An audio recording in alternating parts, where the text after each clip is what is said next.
این عوامل میتونه دخیل باشه. اینی که بالاخره ما تعداد تستمون افزایش پیدا کرده، خب یک بحث در واقع واقعیت، یعنی ما قبلا شاید 10,000 12,000 در روز تست میشد، الان 40,000. حالا بحث روز 100,000. به هر حال تست که بیشتر بره، درصد مثبت شدن هم بیشتر خواهد شد. به هر حال یک تعداد از این مواردی که افزایش پیدا کرده به خاطر اینکه مواردی بودن که قبلا تست نمیشدن و گزارش نمیشد، الان داره گزارش میشه، تست شدن.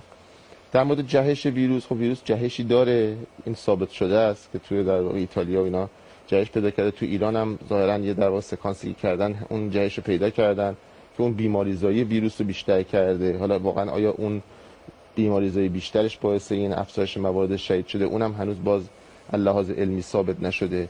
ولی چیزی که در مورد ما در واقع یه مقدار هست اینه که ما اون نتونستیم اون در واقع روشی که افراد پرخطر رو دور نگه داریم در واقع اعمال بکنیم. شما نگاه بکنید مثلا در خیلی از جای دنیا افراد مسن، افرادی که بیماری‌های زمینه‌ای دارن، اینا میمونن تو خونه.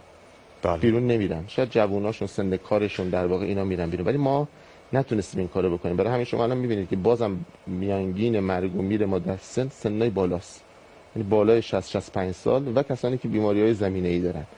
خب ما باید خیلی به فوریت این افراد رو جدا کنیم از جامعه. چاره ای نیست.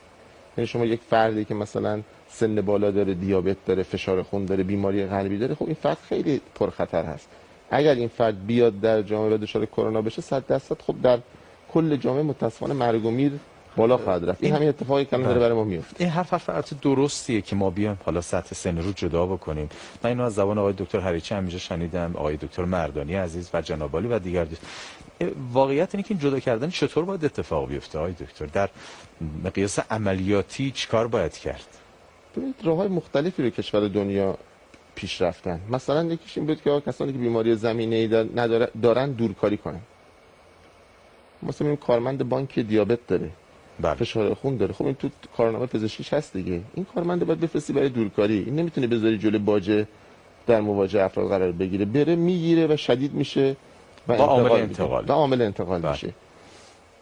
در حال افراد مسن رو تا اونجا که میتونیم باید نگه داریم تو خونه. ببین من یه بارم تو یه بحثم گفتم الان چون بیماری در اوجه، ما معمولا بیرون که میریم خب خوشبختانه زدن ماسک خیلی بیشتر شده، خوشبختانه با این تبلیغاتی که صدا و سیما و بالاخره مردم خودشون هم آگاهی پیدا کردن، ولی باز هنوز در مجامع خانوادگی که میرن ماسک رو برمی‌دارن. یعنی مثلا میره دیدن پدرش، میره دیدن مادرش، طبق آدم احساس میکنه یه امنیتی میکنه اونجا، فکر میکنه دیگه خانواده خودش برمی‌داره. همونجا عامل انتقاله. یعنی الان ما مشکلمون انتقالای